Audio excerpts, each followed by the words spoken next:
Salut les juristes! Depuis l'arrêt Cimental, comme vous le savez, la Cour avait déterminé l'obligation pour le juge interne d'écarter une norme nationale qui serait contraire au droit de l'Union européenne. Mais cette conception a évolué dans les arrêts Poplavski 1 et 2 rendus par la Grande Chambre de la Cour de justice les 27 juin 2017 et 24 juin 2019.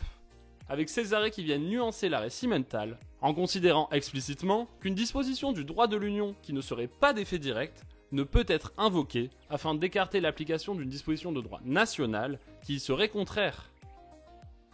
Mais avant toute chose, si tu veux consulter la fiche de cet arrêt, elle est disponible sur notre compte Instagram, ainsi que toutes les fiches de tous les autres arrêts précédents et nos actualités au quotidien. Avant de commencer, petit avertissement les amis.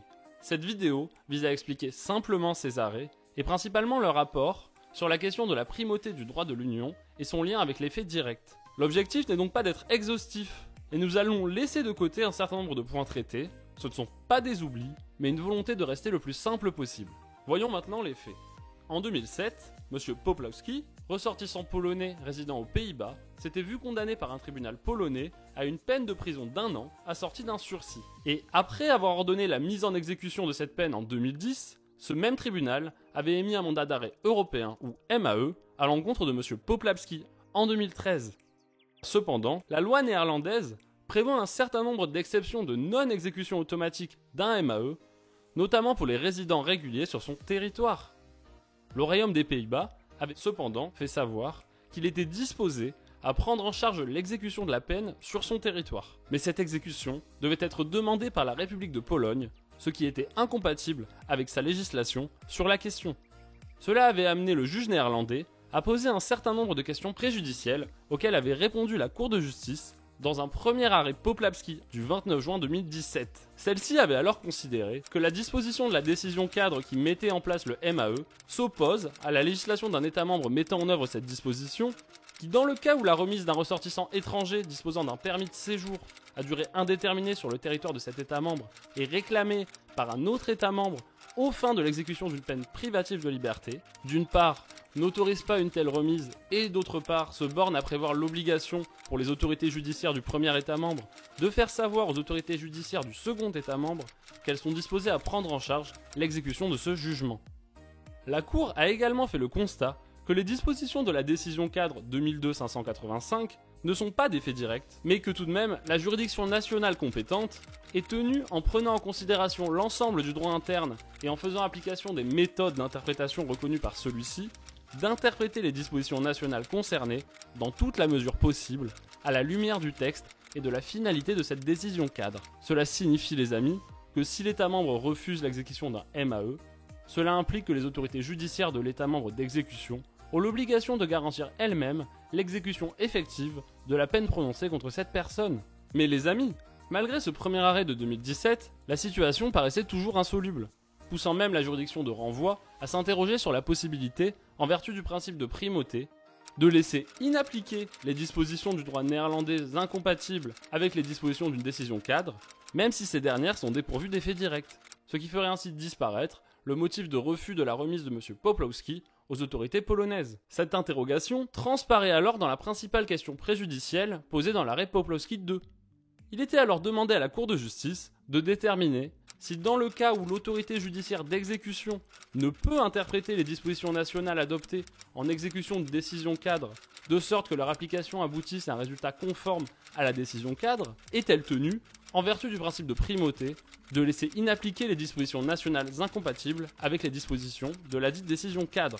En d'autres termes, le juge demandait si le principe de primauté lui imposait d'écarter une norme nationale incompatible avec les dispositions de la décision cadre. La Cour égrène d'abord longuement ce qui fait la spécificité de l'Union européenne et les différentes responsabilités qui incombent aux États membres. Elle rappelle notamment que le droit de l'Union se caractérise par le fait d'être issu d'une source autonome, constituée par les traités, par sa primauté par rapport aux droits des États membres, ainsi que par l'effet direct de toute une série de dispositions applicables à leurs ressortissants et à eux-mêmes. Ces caractéristiques essentielles du droit de l'Union ont donné lieu à un réseau structuré de principes, de règles et de relations juridiques mutuellement interdépendantes, liant réciproquement l'Union elle-même et ses États membres, ainsi que ceux-ci entre eux. Elle rappelle également l'existence du principe d'interprétation conforme, mentionné notamment en 2013 dans l'arrêt couche kaki selon laquelle la juridiction nationale est tenue de donner au droit interne, dans toute la mesure du possible, une interprétation conforme aux exigences du droit de l'Union, ce qui permet à la juridiction nationale d'assurer, dans le cadre de ses compétences, la pleine efficacité du droit de l'Union lorsqu'elle tranche le litige dont elle est saisie. Vous l'aurez compris les amis, et c'est tout ce qui fait la particularité du droit de l'Union, il existe toute une palette de principes découverts par la Cour qui vise à garantir son respect par les États et son application uniforme. Ensuite, le juge revient sur la notion de primauté et notamment son lien avec le principe de l'effet direct. Selon elle, le principe de primauté du droit de l'Union ne saurait dès lors aboutir à remettre en cause la distinction essentielle entre les dispositions du droit de l'Union disposant d'un effet direct et celles qui en sont dépourvues. Cette distinction emporte donc deux conséquences.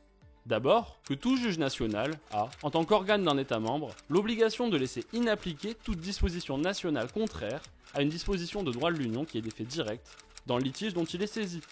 Bon, pour l'instant, rien de nouveau sous le cimental.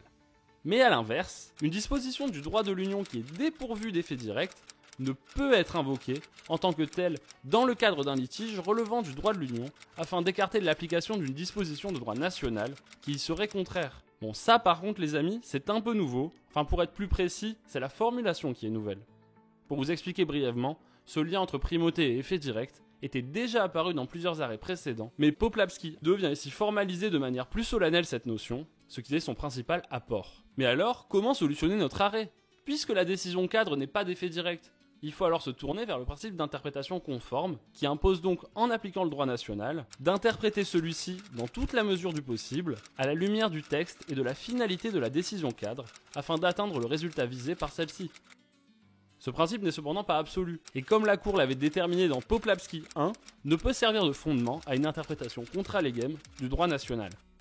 La Cour continue cependant sa réflexion en considérant que si une interprétation du droit national aboutissant à l'exécution du MAE émis à l'encontre de M. Poplawski s'avère effectivement impossible, ce qu'il appartient à la juridiction de renvoi de vérifier, il incombe encore à cette dernière d'interpréter la réglementation néerlandaise pertinente sur le fondement duquel la remise de M. Poplawski aux autorités polonaises serait refusée, dans toute la mesure du possible, de manière à ce que l'application de cette réglementation permette, par la prise en charge effective aux Pays-Bas de la peine prononcée à l'encontre de M. Poplawski, d'éviter l'impunité de ce dernier et d'aboutir ainsi à une solution compatible avec l'objectif poursuivi par la décision cadre. En d'autres termes, s'il n'est effectivement pas possible d'interpréter le droit néerlandais d'une manière conforme à la décision cadre qui permettrait d'exécuter le MAE, il appartient tout de même au juge interne de s'assurer que son interprétation permettra à M. Poplawski d'effectuer sa peine aux Pays-Bas. Pour conclure rapidement les amis, la Cour, en réponse à la question préjudicielle, décide donc que le principe de primauté du droit de l'Union doit être interprété en ce sens qu'il n'impose pas à une juridiction nationale de laisser inappliquer une décision du droit national incompatible avec des dispositions d'une décision cadre dépourvue d'effet direct. Les autorités des États membres, en ce compris les juridictions, sont néanmoins tenues de procéder dans toute la mesure du possible à une interprétation conforme de leur droit national qui leur permet d'assurer un résultat compatible avec la finalité poursuivie par la décision cadre concernée. En d'autres termes, et c'est l'apport majeur de notre arrêt, la Cour a généralisé solennellement que l'obligation pour les juges nationaux d'écarter le droit national contraire au droit de l'Union est conditionnée à l'effet direct de celui-ci. Quant à la solution du cas de M. Poplawski, nous pouvons retenir, pour le juge interne, l'obligation de procéder autant que possible à une interprétation dont le résultat serait compatible avec l'objectif de la décision cadre. Voilà les juristes, j'espère vous avoir été utile, je vous dis donc à lundi, et d'ici là, filez droit!